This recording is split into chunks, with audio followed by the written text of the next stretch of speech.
নাম হচ্ছে সূরাতুল আনফাল। সূরাটির নাম কি? সবাই বলবেন সূরাটির নাম কি? আনফাল। দুটো আয়াত কারিমা তেলাওয়াত করেছি, 2 এবং 3 নাম্বার, টোটাল দুটো আয়াত কারিমা তেলাওয়াত করেছি। আল্লাহ সুবহানাহু ওয়া তাআলা এই দুটো আয়াত কারিমার মধ্যে একজন প্রকৃত মুমিন বান্দার 5টি বৈশিষ্ট্যের বর্ণনা দিয়েছেন। কয়টি বৈশিষ্ট্য? আল্লাহ বলছেন তুমি যদি প্রকৃত মুমিন হতে চাও তাহলে তোমার মধ্যে 5টি বৈশিষ্ট্য পাওয়া যাবে।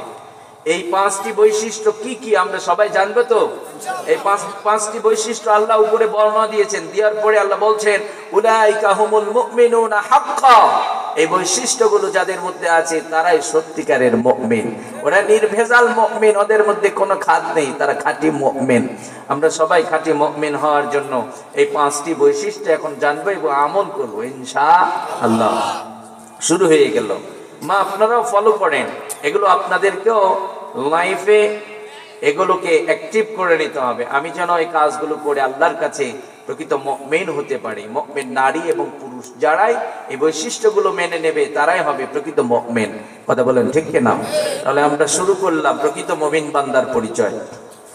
রব্বুল আলামিন বলেন ইন্নামাল মুমিনুনা আল্লাযীনা ইযা যুকিরাল্লাহু ওয়াজিলাত কুলুবুহুম ওয়া ইযা তুলিয়াত আলাইহিম আয়াতুহু যাদাতুহুম ঈমানাও ওয়া আলা রাব্বিহিম ইয়াতাওয়াক্কালুন।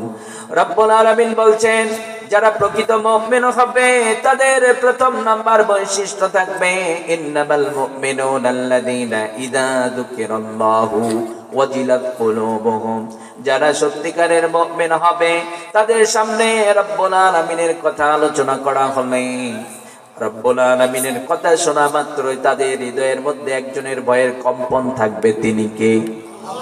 ওয়াজিলাত কুলুবুহুম। রব্বুল আলামিনের জিকির শোনার সাথে সাথে রব্বুল আলামিনের বিধানগুলো তাদের সামনে যখন স্মরণ করিয়ে দেওয়া হবে, প্রকৃত মুমিন যারা হবে তাদের হৃদয়ের মধ্যে ভয়ের কম্পন থাকবে একজনের। তিনি কে? যাদের হৃদয়ে আছে আল্লাহর ভয় তারা কভু পথ ভুলে যায় না।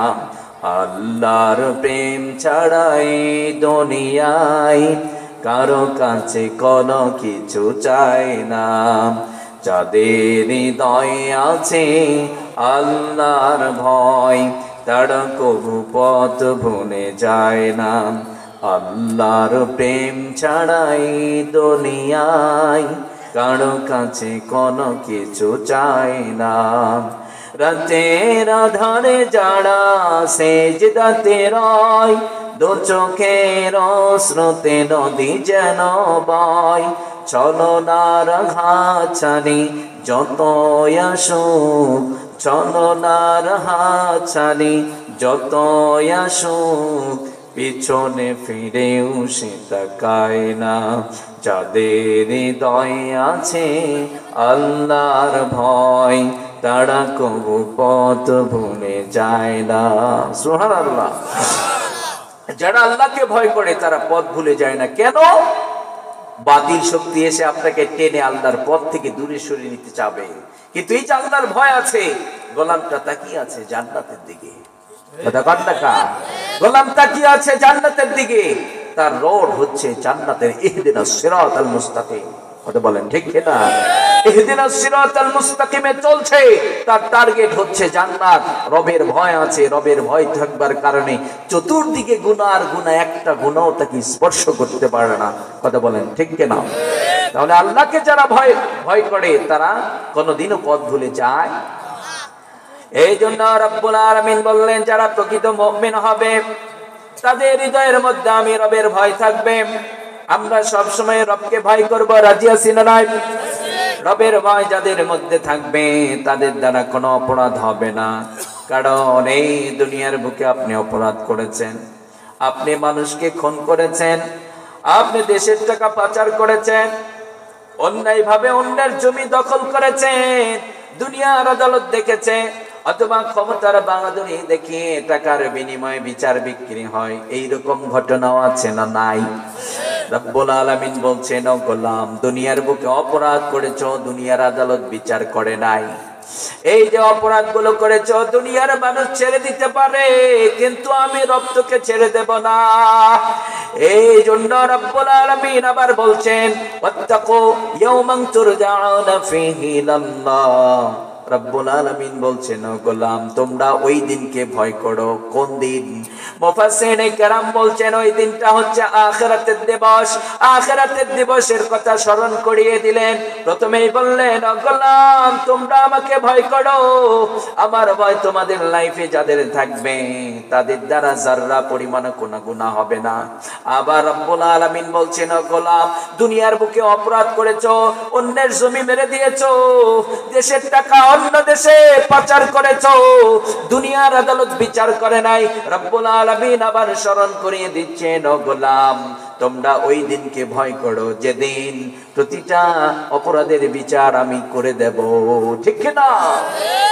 আখিরাতে আপনাকে দাঁড়াতেই হবে। আমরা যারা এখানে উপস্থিত হয়েছে আমরা মরবো কি মরবো না? এসেছি, যেতেই হবে। কুল্লু নাফসিন যায়কাতুল মাউত। আল্লাহ বলছেন, গোলাম এসেছো, যেতেই হবে। কথা বলেন ঠিক কি না? ইয়া হামসাম মুসাফির হে, ইয়া হামসাম মুসাফির হে, কোই আগের ঠিকানা হে, কোই পিছে রওয়ানা। কথা বলেন ঠিক কি না? মুসাফির এসেছো, আগে অথবা পরে যাওয়া কিন্তু লাগবেই। কথা বলেন। যুবক ভাই যারা আছেন, যারা আখিরাতকে ভুলে গিয়েছেন, যারা আজকে সুন্দর নারী পাবার পরে আল্লাহকেই ভুলে গেছেন, যারা সম্পদ পাবার পরে আল্লাহকে ভুলে গেছে, যুবক তোমার যৌবনে ভাটা পড়বে একদিন। কথা বলেন। ভাইদেরকে বলছি, মা যেই সুন্দর চেহারা নিয়ে বড়াই করেন, যুবকদেরকে পাগল করেন, অনেক গুণ আছে দেখবেন। আল্লাহ একটু সুন্দর চেহারা দিয়েছে, বারবার যুবকদেরকে পিছনে শুধু ঘোরায়। এরকম মেয়ে আছে না নাই? আমাদের বোনেরা বলছে, হুজুর আমরাই কি তাই করি। কত যুবক আছে বাইক নিয়ে মিশাই, সামনে গিয়ে শুধু চুলের ভাঁজ দেখায়। আছে না নাই? আছে না নাই? যুবক তুমি অন্যায় ভাবে একটা মেয়েকে তোমার প্রতি আকৃষ্ট করছো। একটা মেয়ে একটা ছেলেকে কনভার্ট করার জন্য তার চেহারাকে ওপেন করে দিয়েছে। আল্লাহ এটা হারাম করেছেন। কথা বলেন ঠিক কিনা? আপনাকে আমাকে মরতেই হবে। যুবক আপনি যদি মনে করেন যে আমি মরবো না, আজরাইল যদি এখন এসে বলে যুবক চলো যেতে হবে, আপনারা যদি বলেন আজরাইল তুমি কি দেখো না সবে মাত্র সরকারি চাকরিটা পেলাম, আর কি সুন্দর একটা মেয়ে দেখেছি, বিয়ে করব শুক্রবারে, যাও এখন যাও, পরে বিয়ে করে নেই, আপনারা বলুন আজরাইল কি রেখে চলে যাবে? কথা বলবেন যাবে? যুবকরা কথা কয় না, মানে ভাবসাব দেখে মনে হয় ক্ষমতা সব আমার, আমি যাব না, যেতে হবে। আজরাইলকে যদি বলেন সুন্দর একটা মেয়ে দেখেছি, দুদিন বাদে বিয়ে করব, এখন যাও, আজরাইল কি চলে যাবে? নো, যাবে না। কারণ আপনার আমার লাইফটা হচ্ছে ওয়ান টাইম। মালিক যদি বলে আসো, যেতেই হবে। কথা বলেন ঠিক কিনা? এমন কোন অপশন আপনার আমার হাতে নেই। যেমন আমার অত্যন্ত মোহাব্বতের আবু বকর ভাই আমাকে দাওয়াত করলেন, ভাইজান আসেন সৈয়দপুরে চা খাবো। আমি বললাম ভাইজান আমি যাব না। উনি যতই জোর করুক আমাকে নিয়ে যেতে পারবে? পারবে না। তা আজরাইলও যদি আপনাকে বলে যেতেই হবে, আপনি যদি বলেন আজরাইল তুমি যতই কথা বলো না কেন আমি যাব না, এই কথা বলা যাবে? সুযোগ আছে? আজরাইল বলবে তোমার কোনো টাইম নেই, মালিক তো টান দিয়েছে, তোমাকে যেতেই হবে। কথা বলেন না কা? তাহলে যেই মালিকের সব ক্ষমতা, অনেকে মনে করেন দুনিয়া পাওয়ার পর আখিরাতকে ভুলে গেছেন। আমরা মনে করি নিজের অনেক কিছু আছে। ভাই নিজের প্রতি নিজের ক্ষমতা চলে না। কোন দেশে আপনি ক্ষমতা চালাতে চান? নিজের প্রতি নিজের কোনো ক্ষমতা নেই। আপনি যদি আবার বলেন এলাকা সব আমার, আমি যেমনে চাবো ঠিক ওইভাবে চলবে, এর চার বোকা কেউ হতে পারে না। কথা বলেন ঠিক কেন? আজরাইল এসেছে, যেতে হবে, তার মানে নিজেকে। আপনার যদি ক্ষমতা থাকতো তাহলে আজরাইলকে বলতেন আজরাইল তুমি যাও গা, তুমি আমাকে নিয়ে যেতে পারবে না। যদি আপনার আমার ক্ষমতা থাকতো তাহলে ফেরাউন কি যেত? কেউ কি মরতো? যখন আমার ইচ্ছা হতো তখন আমি মরে যেতাম, কিন্তু না, আমি যখন চাবো তখন মরণ হবে না, রব যখন চাবে তখন আমার মরণ হবে। কথা বলেন ঠিক কিনা? এই যে মানুষ মরে যায়, দুনিয়াতে যা করেছে, দুনিয়াতে আপনি যে যে ভালো কাজ করলে ভালোটা করেছেন, আখিরাতে ভালোটার ফলাফল পাবেন। খারাপ করেছেন, খারাপটাও আপনি পেয়ে যাবেন। কথা বলেন ঠিক কিনা? এই জন্য রব্বুল আলামিন আবার বলছেন গোলাম এই ক্ষণস্থায়ী দুনিয়ার জন্য তোমরা আখিরাতকে ভুলে যেও না। তোমরা আখিরাতের দিবসকে ভয় করো, যেদিন তোমার প্রতিটা অপরাধের আমি বিচার করব। রব্বুল আলামিন স্মরণ করে দিলেন। এই জন্য আমরা যারা এখানে উপস্থিত হয়েছি, জীবনের প্রতিটা কাজ হবে আপনাকে আমাকে ভেরিফাই করতে হবে। আমি যদি এখন গুনাহ করে ফেলি, দুনিয়ার মানুষ দেখবে কিন্তু বিচার করবে না। রব্বুল আলামিন আখিরাতে কিন্তু ছেড়ে দেবে না। কথা বলেন ঠিক কিনা? এই জন্য যুবক ভাই, আপনাকে চিন্তা করতে হবে। দুনিয়াতে বিপদে পড়েছেন, আপনার মা আপনার পাশে আছে, আপনার বাবা আপনার পাশে আছে, দুনিয়ার অনেক মানুষ তোমার পাশে দাঁড়াবে। কিন্তু যখন তুমি মরে যাবে, তুমি আমি বড্ড একা হয়ে কবরে যাব। ঠিক কিনা? একবার আপনি কি চিন্তা করেছেন নাকি কিয়ামতের ময়দানে আখিরাতের দিবসটা কতটা ভয়ানক হবে, কতটা একাকিত্ব হবে? ওই দিন মাকে ডাক দিয়ে বলা হবে, আপনার সন্তান একটা নেকির কারণে জান্নাতে যাইতে পারছে না। যেই মা নিজের জীবনের চাইতে আপনাকে বেশি ভালোবেসেছে। এই পৃথিবীতে অনেক মা আছে, আপনার জন্মের পরে বাবা মৃত্যুবরণ করেছে, এই রকম সন্তান আছে না নাই? বাবা সন্তান ভূমিষ্ঠ হবার পরেই মারা গিয়েছে ছোট্ট রেখে। মা চাইলে অন্য জায়গায় বিবাহ বসতে পারতেন, সন্তানের লাইফের দিকে তাকিয়ে অন্য জায়গায় বিবাহ বসে না। এখন যদি আমি বিয়ে করে নেই, আমার সন্তানকে কে খাওয়াবে, কে পড়াবে? মা সন্তানের দিকে তাকিয়ে অন্য জায়গায় বিবাহ বসে নাই। মা সন্তানকে তিলে তিলে বড় করেছে, মা মানুষের কাছ থেকে চেয়ে নিয়ে সন্তানকে খাইয়েছে। ওই মাকে বলা হবে, ও মা, দুনিয়ার মুখে নিজের জীবনের চাইতে বেশি ভালোবেসেছো, নিজে ভিক্ষুক সেজে তোমার সন্তানকে বড় করেছো। আজকে তোমার কলিজার টুকরা সন্তান একটা নেকির কারণে জান্নাতে যাইতে পারছে না। তোমার সন্তানকে একটা নেকি দিয়ে দাও, ডাইরেক্টলি জান্নাতে যাবে। মা বলবে, দুনিয়াতে আমার বিবাহ হয় নাই, দুনিয়াতে আমার স্বামী ছিল না, দুনিয়াতে আমার ফ্যামিলি ছিল না, আজকে আমি বড্ড একা হয়ে গেছি। ইয়া নাফসি ইয়া নাফসি করবে আর কান্না করবে আর চিৎকার করবে, সন্তানকে স্বীকার করবে না। এইবার বাবাকে ডাক দিয়ে বলা হবে, ও বাবা, তুমি তো মূর্খ ছিলে, তোমার সন্তানকে ডাক্তার বানিয়েছো, তোমার সন্তানকে বড় চাকরিজীবী বানিয়েছো। আজকে তোমার কলেজার টুকরা সন্তান একটা নেকির কারণে জান্নাতে যাইতে পারছে না। বাবা বলবে, দুনিয়াতে আমি বিয়ে করি নাই, দুনিয়াতে আমার ফ্যামিলি ছিল না, আমার সন্তান ছিল না। বাবা সন্তানের পরিচয় দেবে না, বাবা সন্তানের কাছ থেকে চলে যাবে।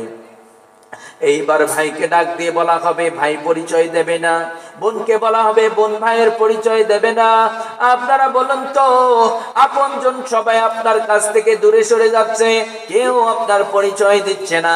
যেদিন আপনি কাউকে পাশে পাবেন না, যেই নেতার জন্য দুনিয়ার বুকে মানুষ খুন করেছেন, গুম করেছেন, আপনজনরা হচ্ছে না, ওই দিন বুঝি ওই নেতা আপনার পাশে থাকবে।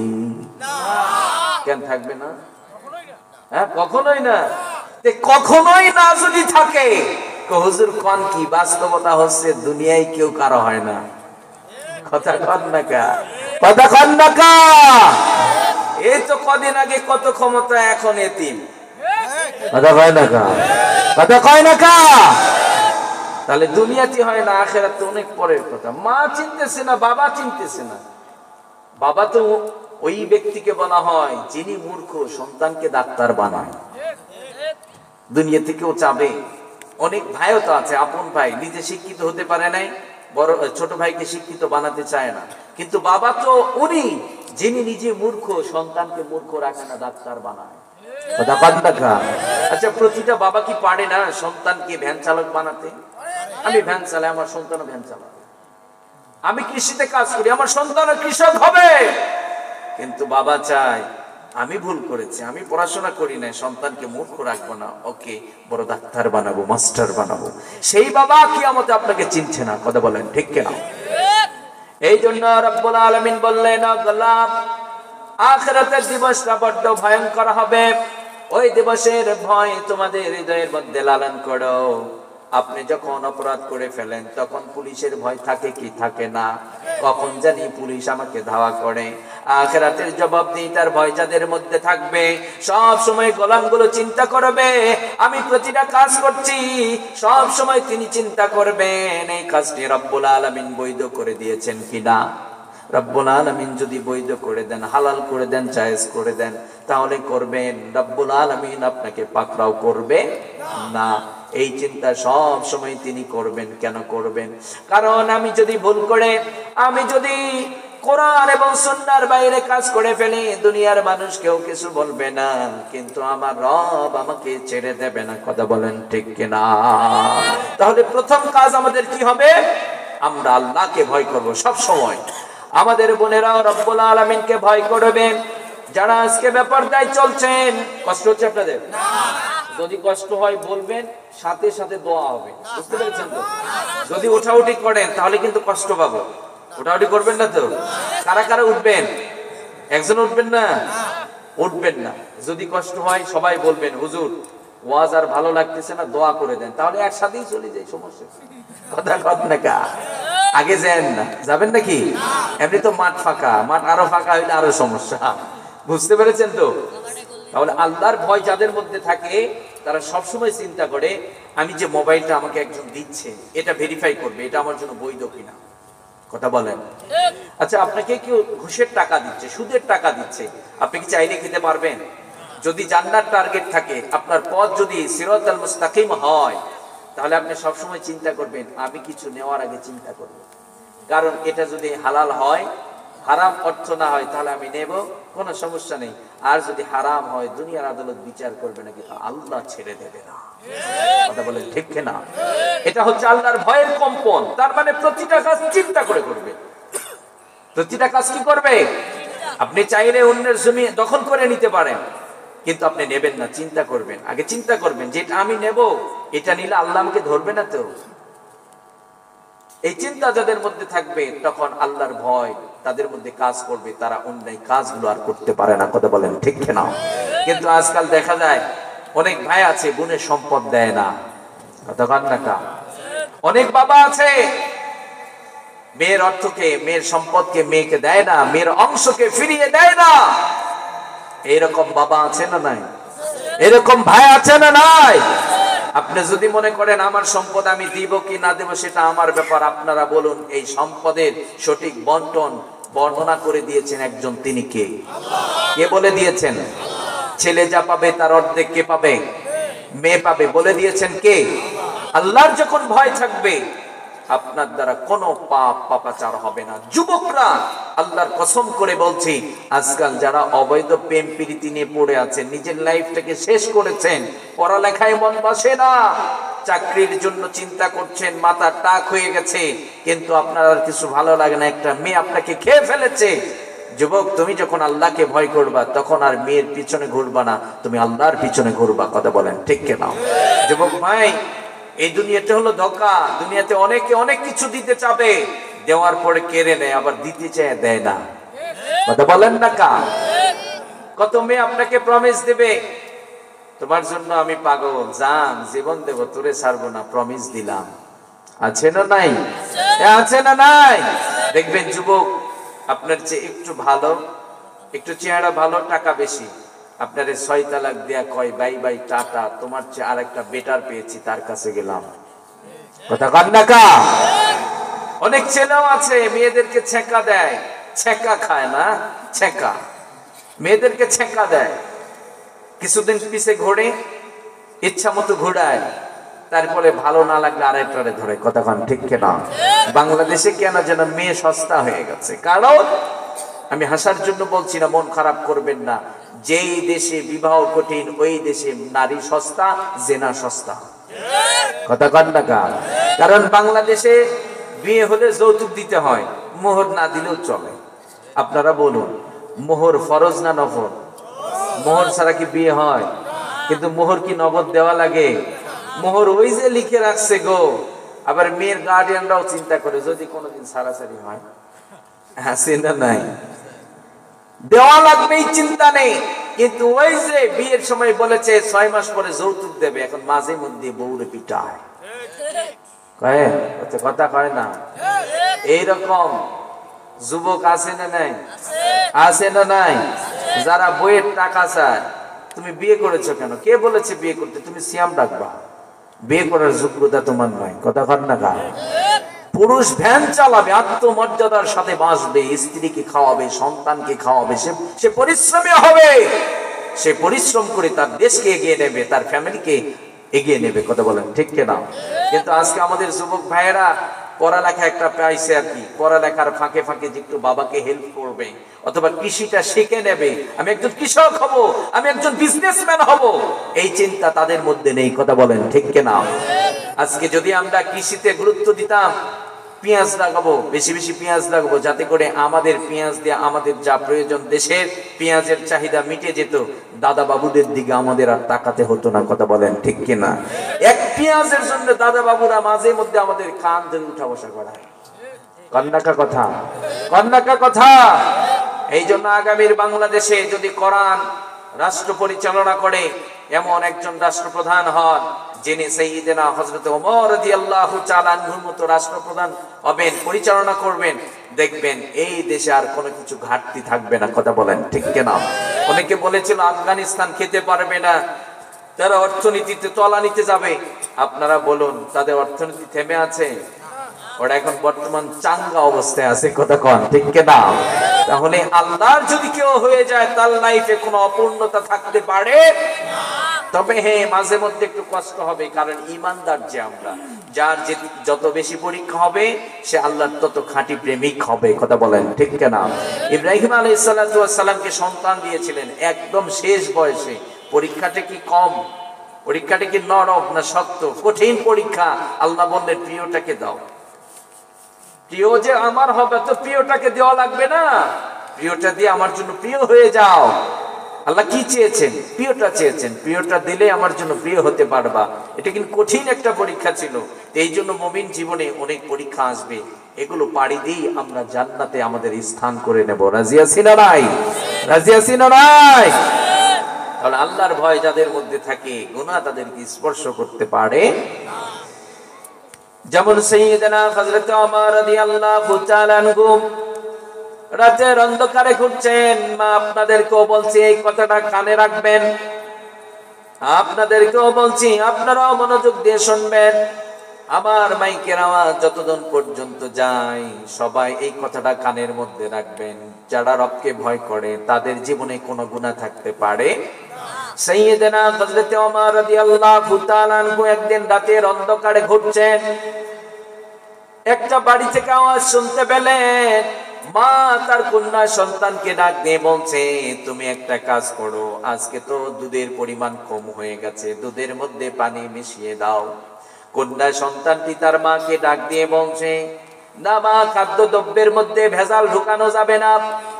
আপনারা বলুন তো, বাংলার জমিনে 1 নাম্বার বলে 2 নাম্বার জিনিস চালিয়ে দেয়, এইরকম মানুষ বাংলার জমিনে আছে না নাই? আমাদের অনেক বোন আছে দুধ দহন করার পরে 1 কেজি 1/2 কেজি পানিও মিশিয়ে দেয়, আছে না নাই?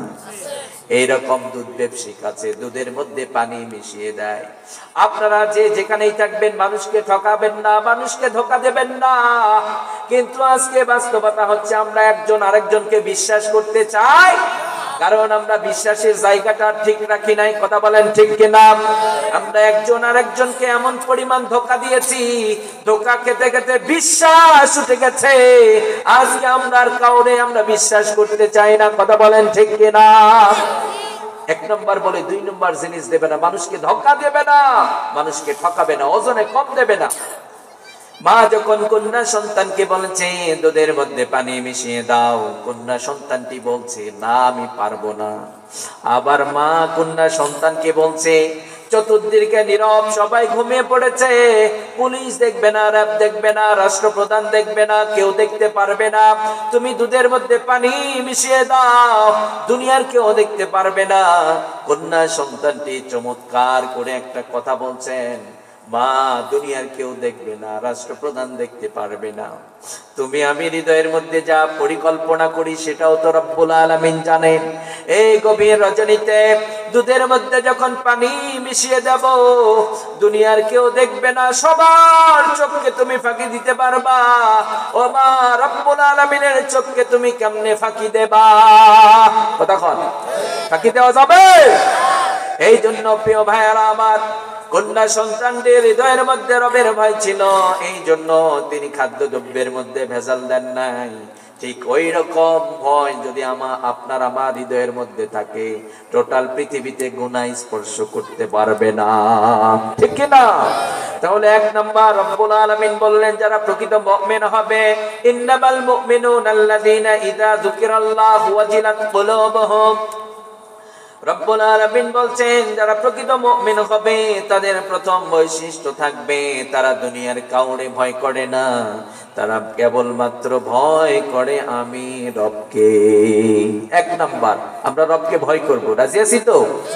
দ্বিতীয় নাম্বার রব্বুল আলামিন বলছেন ওয়াজিলাত কুলুবুহুম ওয়া ইযা তুলিয়াত আলাইহিম আয়াতুহু যাদাতুহুম ঈমানা। রব্বুল আলামিন বলছেন ও গোলাম, তোমরা যারা প্রকৃত মুমিন হবা, কোরআনের তেলাওয়াত তোমাদের ঈমানগুলোকে বাড়িয়ে দেবে। সুবহানাল্লাহ। প্রকৃত মুমিন যারা হয়, ওয়া ইযা তুলিয়াত আলাইহিম আয়াতুহু যাদাতুহুম ঈমানা, আল্লাহ বলছেন প্রকৃত মুমিন বান্দার ঈমানকে কোরআনের তেলাওয়াত বৃদ্ধি করে দেয়। সুবহানাল্লাহ। আমরা কোরআন পড়ব, রাজি আছি তো? কিন্তু আজ বড় দুঃখ হয় আমাদের বাড়িতে কোরআনের তেলাওয়াত নেই। কথা বলেন ঠিক কি না? কোরআনের মাদ্রাসা, কোরআনের ছাত্রদেরকে আমরা ভিক্ষুক বলি। কথা বলেন না কা? হুজুরকে বলে ভিক্ষুক। হুজুরদের কাম কি? আর ওরা মাদ্রাসায় পড়ে ওরা ভিক্ষা করে। আছে না নাই এরকম মানুষ? আছে না নাই? আপনি কাকে ভিক্ষুক বলেন? এই পৃথিবীর সেরা মানুষ, শ্রেষ্ঠ মানুষদেরকে আপনি ভিক্ষুক বলছেন, যারা বলে তারাই সবচেয়ে বড় ভিক্ষুক। কথা বলেন ঠিক না? কারণ ওদের মানসিকতাই হচ্ছে ফকিরের মতো, এই জন্য আরেকজনের ফকির মনে করে। কয় না কথা? বিশ্বনবী বলেছেন খায়রুকুম মান তাআল্লামাল কুরআন ওয়া আল্লামা, যে কোরআন পড়ে পড়ায় সে সেরা, সে দামি মানুষ। সুবহানাল্লাহ। কিন্তু যারা কোরআন পড়ে পড়ায় তাদেরকে আমরা ভিক্ষুক বলি। আজকে ফ্যামিলিতে কোরআনের তেলাওয়াত নেই। আল্লাহ বললেন ওয়াইদা তুলিয়াত আলাইহিম আয়াতুহু যাদাতুহুম ঈমানা, কোরআনের তেলাওয়াত মুমিন বান্দার ঈমানকে বৃদ্ধি করে দেয়।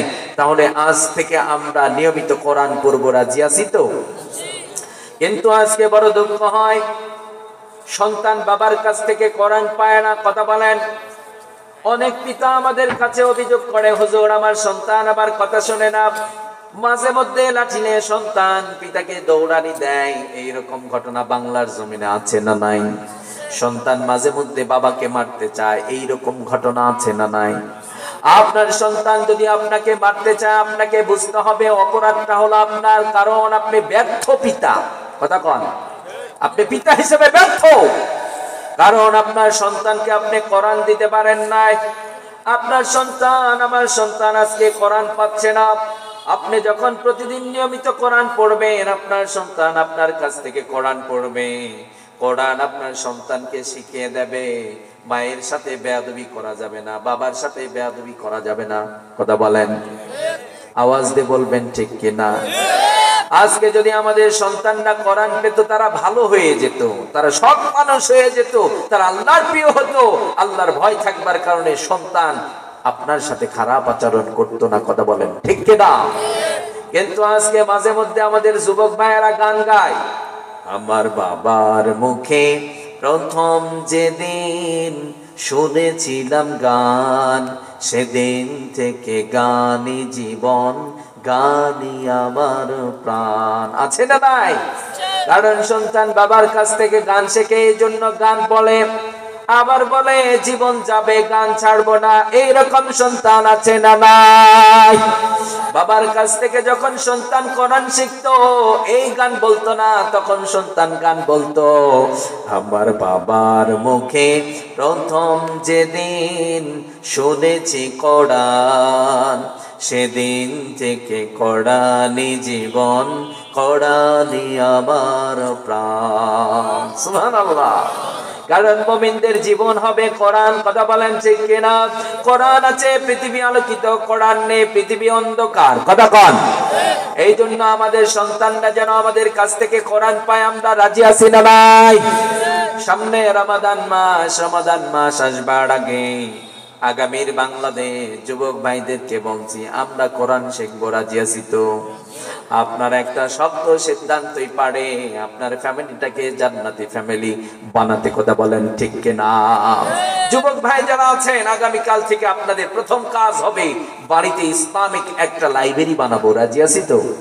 যেই লাইব্রেরি থেকে কোরআনের তরজমা থাকবে, তাফসীর থাকবে, মুসলিম মনীষী নারীদের জীবনী থাকবে, সেখানে নামাজের জায়গা থাকবে। কথা বলেন ঠিক কিনা?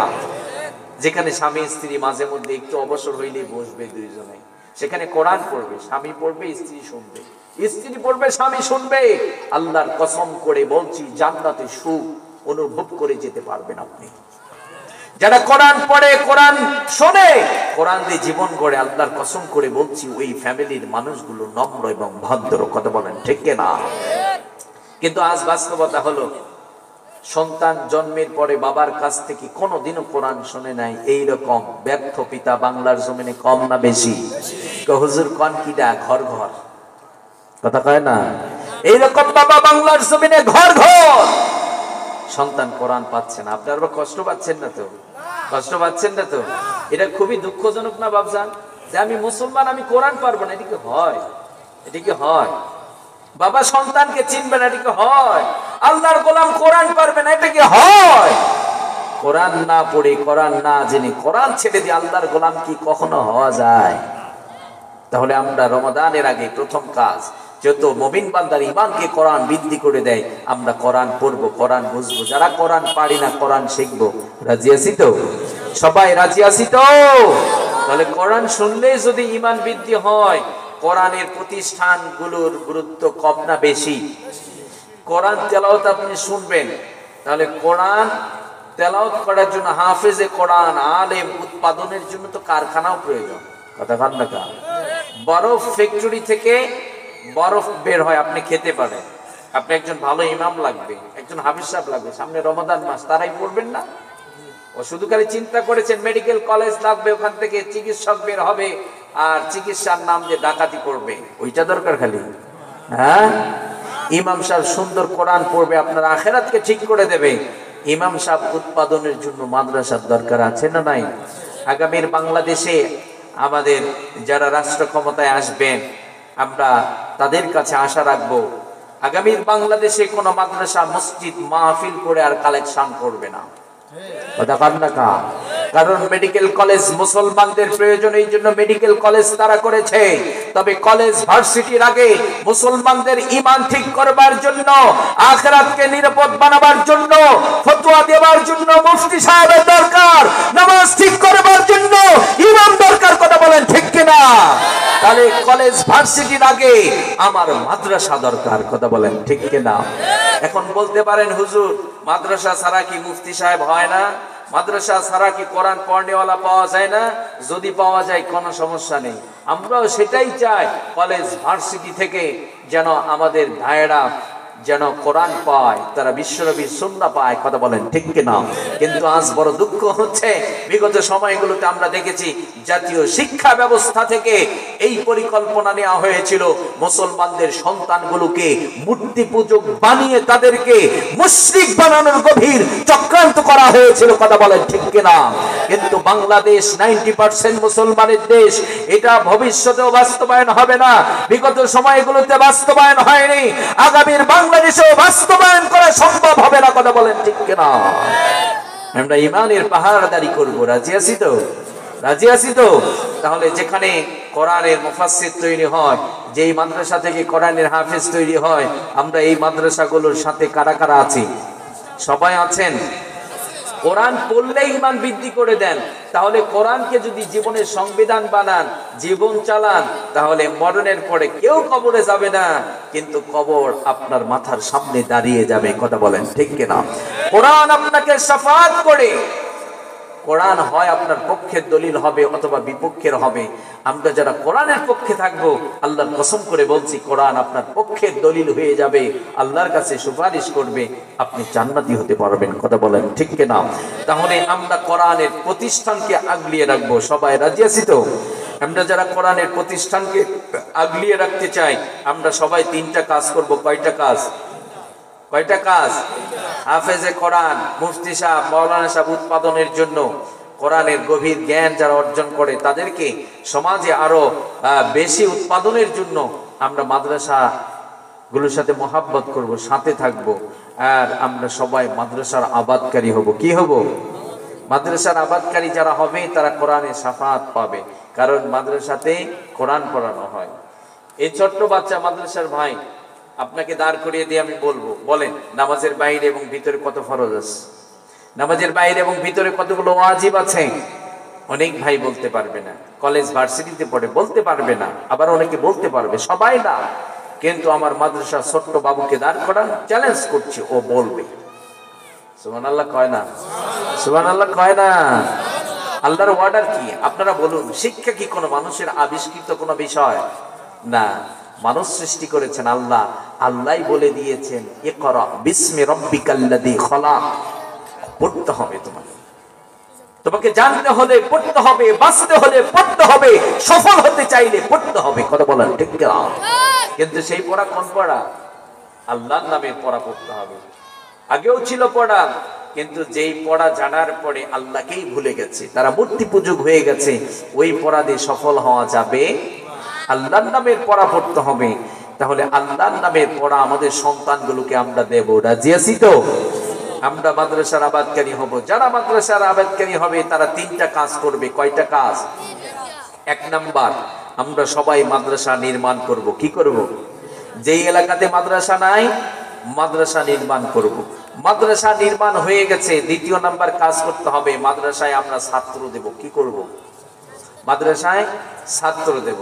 ছাত্র দিয়েছেন, এবার মাদ্রাসার জন্য তৃতীয় নম্বর দোয়া করবেন। কি করবেন?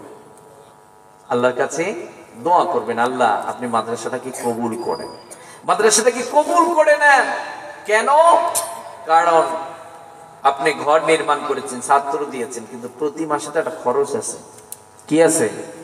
আপনার ফ্যামিলির খরচ নেই তো মাদ্রাসার শিক্ষক ছাত্রদের তো একটা খরচ আছে, হবে না? আল্লাহর কাছে দোয়া করবেন। আপনি মানুষের কাছে যাচ্ছেন যে বাপজান আমার বোর্ডিং এ চাল নেই, আপনি 2 বস্তা চাল দেন, দেবে না। চেয়েছেন 40 কেজি, দেবে হলো 4 কেজি। কথা কান টাকা।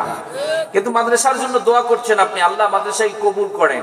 দেখবেন আল্লাহ যদি মাদ্রাসা কবুল করে, আপনারা বলুন মানুষের মন ঘোরানোর মালিক কি? আল্লাহ তখন বলবে যাও অমুক মাদ্রাসায় গিয়ে 2 বস্তা চাল দিয়ে আসো। হুজুর কিন্তু যায় নাই। আল্লাহ কি পারেন এটা? আল্লাহ কি পারেন? এই জন্য যারা মাদ্রাসার কর্তৃপক্ষ আছেন তাদেরকে প্রথম কাজ চাইতে হবে আল্লাহর কাছে। রাতের অন্ধকারে তাহাজ্জুদ পড়ে মাদ্রাসার ছাত্র হুজুর কমিটির ভাইয়েরা আল্লাহকে বলবেন, আল্লাহ মাদ্রাসায় কবুল করেন। আমরা চাইও পাই না। আমি জামিল মাদ্রাসাতে পড়াশোনা করেছি, সেখানে গিয়ে দেখেন মানুষ টাকা নিয়ে হুজুরের পিছনে গড়ে দেওয়ার জন্য। সবার টাকা নেয় না হুজুর। কথা খান না খা। কারণ মানুষ ঘুরে দিয়েছে মন। আপনি চাচ্ছেন, দিচ্ছে না, অথচ আল্লাহ কারো মন ঘুরিয়ে দিয়েছে, যাও মাদ্রাসায় টাকা দিয়ে আসো। আমরা তৃতীয় নম্বর মাদ্রাসার জন্য দোয়া করবো, আল্লাহ যেন মাদ্রাসাকে কবুল করেন। চতুর্থ নম্বর আর একটা কাজ করতে হবে পাশাপাশি, নিজে যে অর্থ কামাই করছেন প্রতি মাসে 2000, 4000, 5000 কামাই করি কি করি না? আমরা করি। আপনি কি চান না এই টাকাগুলো যেন কিয়ামতে আমাকে না ধরে?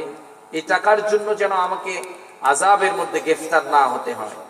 হাদিসের মধ্যে এসেছে, যারা আল্লাহর দেওয়া সম্পদ আল্লাহর রাস্তায় দেয় না, যারা সম্পদকে যাকাত বের করে না, যারা রেখে দিয়েছে, কি ব্যাপার ওঠাউঠি করছে কেন?